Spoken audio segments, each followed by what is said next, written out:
Everyone, I hope आप सब बहुत अच्छा कर रहे होंगे। आज डे 3 है, टेलिंग यू अनदर स्टोरी।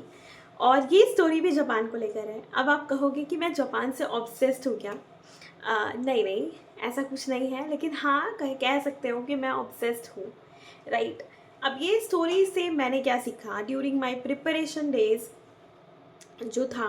मैं अपने प्रिपरेशन डेज़ के दौरान बहुत सारी चीज़ों पे मतलब ऐसे ऐसे स्टोरीज सुना करती थी जिसको मुझे कभी शेयर करने का टाइम नहीं मिला, पर मैंने और भी प्लेटफॉर्म्स में शेयर किए हैं तो मुझे अप्रिसिएशन मिला है। तो मैं चाहती हूँ कि यूट्यूब की जो फैमिली है मैं वहाँ पे भी अपनी बात को शेयर कर सकूँ।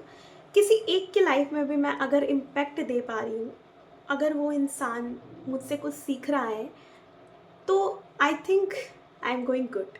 और रही बात यूट्यूब में आगे बढ़ने की, किसका मन नहीं है, किसका मन नहीं है कि आगे ना बढ़ा जाए। ऑफ कोर्स सब आगे बढ़ना चाहते हैं, जो भी यूट्यूब कर रहे हैं सब आगे बढ़ना चाहते हैं, सबकी अपनी थिंकिंग है। पर अभी के लिए जो भी आई थिंक मैक्सिमम जो यूट्यूब है ना आज के बच्चे चलाते हैं, राइट। तो उनके लिए मैं एक स्टोरी सुना रही हूँ। आप जो भी बच्चे हैं जो स्कूल जाते हैं, सो जापानीज़ में मैं अगर बताऊँ, जो जापानीज़ लैंग्वेज है वो तो बहुत ही कॉम्प्लिकेटेड होती है, आती नहीं है। उसके बारे में बात तो मैं कभी और करूँगी। उस लैंग्वेज के पीछे भी कहानी है, कई सारी ऐसी स्टोरीज़ हैं।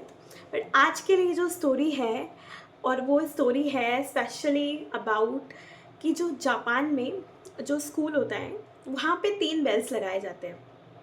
तो जापान का एक स्कूल है, उसमें 3 बेल्स बजते हैं। जैसे हमारे स्कूल में एक छुट्टी की बेल होती है जो मेन बेल होती है ना? यहाँ इंडिया की अगर मैं बात करूँ, एक होती है आपको पता है कि जब स्टार्टिंग हो रहा होता है तब, और एक आपको पता है कि यहाँ पे भी लंच वगैरह का ब्रेक होता है।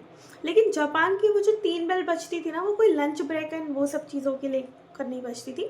उनका जो 3 बेल होता है जापान में, जापान के एक स्कूल में वो 3 बेल बजती थी। आमतौर पे सभी स्कूलों में जापान में सिर्फ 2 बेल्स बजती थी, लेकिन उस स्कूल में 3 बेल्स बजा करती थी। तो इसके पीछे का जो रीज़न था वो ये था कि जो पहली बेल ये बजाई जाती थी ताकि अभी स्कूल स्टार्ट हो गया है। दूसरी बेल जो बीच वाली थी, जो भी स्टूडेंट जो दूसरा काम कर रहे हैं, कुछ और कर रहे हैं, तो वो अलर्ट हो जाए। थर्ड जो बेल बजती थी, थर्ड जो बेल स्पेशली बजाई जाती थी कि आपको छुट्टी हो गई है। तो एक बार प्रिंसिपल साहब आए और स्कूल में, और उन्होंने कहा कि आपको पता है, किसी बच्चे से उसको खड़े करवा के पूछ रहे हैं कि आपको पता है कि जो बेल्स है वो 3 बेल क्यों बजती है? तो सारे बच्चे ने कहा कि हाँ, बच्चे ने खड़े होकर कहा कि सर, पहली वाली जो बेल है वो स्टार्ट होने से पहले होती है, और दूसरी वाली जो बेल है वो अलर्ट के लिए बजती है, और तीसरी तो छुट्टी हो जाती है, मतलब काम फिनिश हो गया। तो उन्होंने कहा थर्ड वाली जो बेल आपने बताई वो किस लिए बताई? तो बोला कि थर्ड वाली बेल सर, छुट्टी हो गई, मतलब अब पढ़ाई नहीं होगी। तो बच्चे ने जेन्युइनली आकर के बोल दिया। तो प्रिंसिपल ने आकर के एक बहुत अच्छी बात बताई। उन्होंने कहा कि जो तीसरी बेल है ना, ये जो तीसरी बेल आपके लिए बजती है, इसका मतलब ये नहीं है कि आपकी छुट्टी हो गई है ना और अब सब कुछ बंद कर दो। तीसरी बेल जो ये बताती है कि अगर आपको कुछ भी करना है, अगर आपका कोई भी ड्रीम है, तो ये थर्ड बेल के बाद आप उस ड्रीम को लेकर के, उस चीज़ को लेकर के लग जाओ, राइट। तो बहुत सारे बच्चों के दिमाग में ये कन्फ्यूजन था। उन्होंने कहा कि सर ने कहा, जो प्रिंसिपल सर ने कहा कि जो भी आपका काम पूरा नहीं हो पाया है, ये उसके लिए बजाई जाती है ताकि आप वो काम फिनिश करो, है ना? आप वो काम फिनिश करो, आपको जो वो काम है, आपके जो एम्स है, जो आपके ड्रीम्स है, उसको फिनिश करो। तो आधे बच्चों के बाद जो दिमाग में बात गई कि ओके, कि हमें सर ने कहा है कि हमें कुछ अपना काम पहले फिनिश करना है। तो कुछ बच्चे ने क्या किया, अपना काम जो है वो बेल से पहले फिनिश करना स्टार्ट कर दिया, ठीक है, अपनी पढ़ाई करना, ये सब करना। कुछ बच्चे ने ये सोचा कि अच्छा, मेरे जो ड्रीम्स है मैं उसके लिए इस बेल के बाद मेहनत कर सकता हूँ, घर जाकर मैं अपने अकॉर्डिंग चीज़ें कर सकता हूँ, ये सब सोचने लग गए। तो इस बार जब उसका पूरा एकेडमिक रिजल्ट देखा गया स्कूल का, तो ये पाया गया कि इस बार बच्चों ने एक्सेप्शनली बहुत अच्छा परफॉर्म किया है। ऑफ कोर्स प्रिंसिपल को श्रेय जाता है, बच्चों ने भी काफ़ी मेहनत की, अब जिस तरह से प्रिंसिपल ने बताया। तो इस मोरल ऑफ दिस स्टोरी से हमें क्या सीखने को मिला कि हाँ, मतलब थर्ड बेल के बाद मेहनत करनी चाहिए, थर्ड बेल के बाद तो घर चले जाते हैं, मतलब मेहनत करनी चाहिए नहीं। देखिए, मोरल ऑफ द स्टोरी ये है, हम सबके लाइफ में एक थर्ड बेल होता है। जैसे third bell in the sense जब आप लेज़र में होते हो, खाली होते हो, जब आपको कोई नहीं देख रहा होता है, स्पेशली जॉब के टाइम पे। कहते हैं ना कि आप जैसे मान लो कि मैं अभी वर्क फ्रॉम होम कर रही हूँ, तो मेरी जो भी जॉब है, मैं जो काम करती हूँ उसमें कोई भी आके मुझे देखता नहीं है, मैं अपना काम करती रहती हूँ। तो that is called as integrity, है ना, उसको कहते हैं इंटीग्रिटी। उसका मतलब होता है कि कोई आपको देखे या ना देखे, यू आर ऑनेस्ट। आप अपना काम कर रहे हो, आप अपना काम नॉर्मली करते जा रहे हो, राइट। तो ये चीज़ बहुत मैटर करती है, बहुत मैटर करती है कि आपके अंदर ऑनेस्टी हो, इंटीग्रिटी हो, और आप अपने काम को ना टालो, प्रोक्रेस्टिनेट ना करो। तो ये जो थर्ड बेल है ना, जब हमें कोई नहीं देख रहा होता है, लीजर टाइम होता है, एंड मतलब ऐसा समझ लो कि ये हमारी लाइफ में वो टाइम होता है जिस टाइम पे हमें सबसे ज़्यादा मेहनत करनी चाहिए।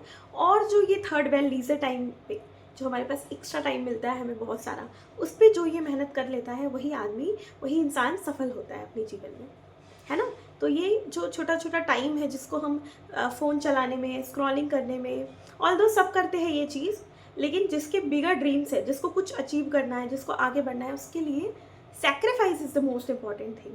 तो ये थर्ड बेल है, ये वार्निंग बेल है कि आप अपनी लाइफ में लग जाइए, जो भी अचीव करने लग जाइए। दैट्स अ वन लाइफ, एक लाइफ है, इसी में सब कुछ करना है। सो प्लीज़ मैं तो यही कहूँगी कि डू योर बेस्ट। एंड अभी राइट नाउ मैं आपको दिखाती हूँ कि मैं अभी कौन सी बुक पढ़ रही हूँ। उस पर बहुत अच्छा कोटेशन के साथ में एंड करूँगी। Right now I am reading this decoding success from Acharya Prashant, and nice, very nice book. बहुत कुछ सीखने को मिल रहा है इसमें। जो छोटे छोटे ये जो मेरा है बुक मार्क है, इसमें जो छोटे छोटे कोटेशन है, उस कोटेशन में एक बहुत अच्छी बात लिखी हुई है, and that is give it all that what you have, and once you have given it all that you have, you will find that you will be left with very little time, space और energy to bother about the results। तो इसका मतलब आप क्या समझे, ठीक है।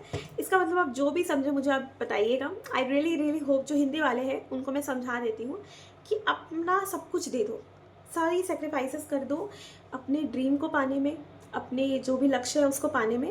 And finally जब आप इस पे लग जाओगे ना, जब आप इस पे पूरी तरह से लग जाओगे, तो आपको पता भी नहीं चलेगा टाइम का, आपको पता भी नहीं चलेगा, आपकी जो एनर्जी सारी उसमें अलाइन हो जाएगी। एंड और आपको जो रिज़ल्ट है ना वो बॉदर ही नहीं करेगा, आपको रिज़ल्ट परेशानी नहीं करेगा। आप इतने बिजी होने वाले हो, और इतना बिजी होना ही एक ब्लेसिंग है कि अगर आप अपनी लाइफ में बिजी हो किसी गोल और एम को लेकर, अगर आप सोच भी रहे हो, तो you are on the right track. जो भी लड़के लड़कियां, स्पेशली गर्ल्स को मैं बोलना चाहूँगी, पढ़ाई बहुत ज़रूरी है। चाहे आपके कोई भी रिश्तेदार या कोई भी आपको कहे कि लड़कियों को नहीं पढ़ाना चाहिए या फिर ये वाली चीज़ है, please ignore that kind of persons. वो रिलेटिव टॉक्सिक होते हैं, नो डाउट। सो मैं स्पेशली गर्ल्स को कहूँगी, पढ़ो लिखो, या जो भी आप काम कर रहे हो, इट्स नॉट ज़रूरी नहीं है कि पढ़ना, लेकिन जो भी आप काम कर रहे हो उसमें आप इतने अच्छे बन जाओ, खुद को सक्षम बना लो इतना ज़्यादा कि खुद आपको कोई सपोर्ट ना भी मिले कहीं से, फैमिली से, कभी कहीं से भी, तो आप खुद का नाम बना सको, and that's a real success, right. So achieve it guys, and I really hope मैंने आपको इतना मोटिवेट कर दिया है आज के सेशन में कि आप बहुत अच्छा करोगे। एंड बस आज के लिए इतना काफ़ी है। Thank you so much. मिलते हैं अगले ब्लॉग में। Bye bye.